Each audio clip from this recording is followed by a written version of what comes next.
Hi, I'm Bill O'Reilly reporting tonight from the Republican Convention in St. Paul. Thank you for watching us. Sarah Palin and the Chaos Zone. That is the subject of this evening's Talking Points memo. John McCain had a good first 48 hours after announcing that Governor Sarah Palin would be his running mate. He knocked Obama off the front page and rallied many conservatives to his campaign. As they say in prison, it was all good. But yesterday's announcement that Governor Palin's 17-year-old daughter is pregnant took much of the joy out of Mudville, and the left-wing press gleefully swooped in. Now the Palin family has become a big campaign issue. Putting this young woman, Bristol Palin, smack in the media spotlight at what's already got to be a very challenging time in her life. I mean, how do you respond to people who wonder why her mother would have subjected her to this kind of scrutiny by accepting this high-profile position? As much as everyone might want to give this young woman her privacy, you know that's not going to happen. Now, for the fair-minded media, this is a tough one. Certainly the public has a right to know about Governor Palin's life, and there are legitimate questions about her family situation. But Americans are very protective of families in general, so the questions have to be fair and balanced. So does the analysis. But fair is a word that ideological press people will never understand. Here's an example.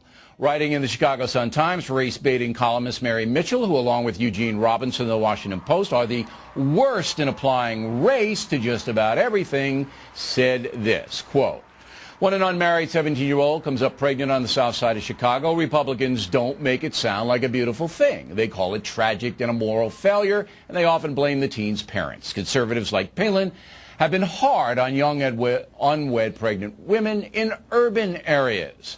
Maybe now that she's in the same boat, they'll show a little more compassion." Well, that, of course, is brutally unfair.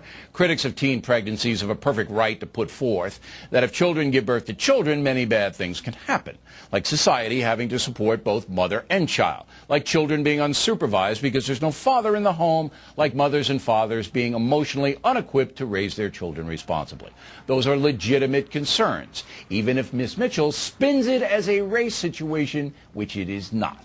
Millions of American families are dealing with teenage pregnancy, and as long as society doesn't have to support the mother, father, or baby, it is a personal matter. Once the taxpayers do have to support the young family, it becomes a public policy matter. It is true that some Americans will judge Governor Palin and her family. There's nothing anyone can do about it. And it is also true that Governor Palin will have a hard time running for vice president if there is much more family chaos. So the governor is approaching the chaos zone, and John McCain can't be very happy about that. For the sake of her and her family, we hope things calm down. This country needs a vibrant policy debate, not a soap opera. And that's the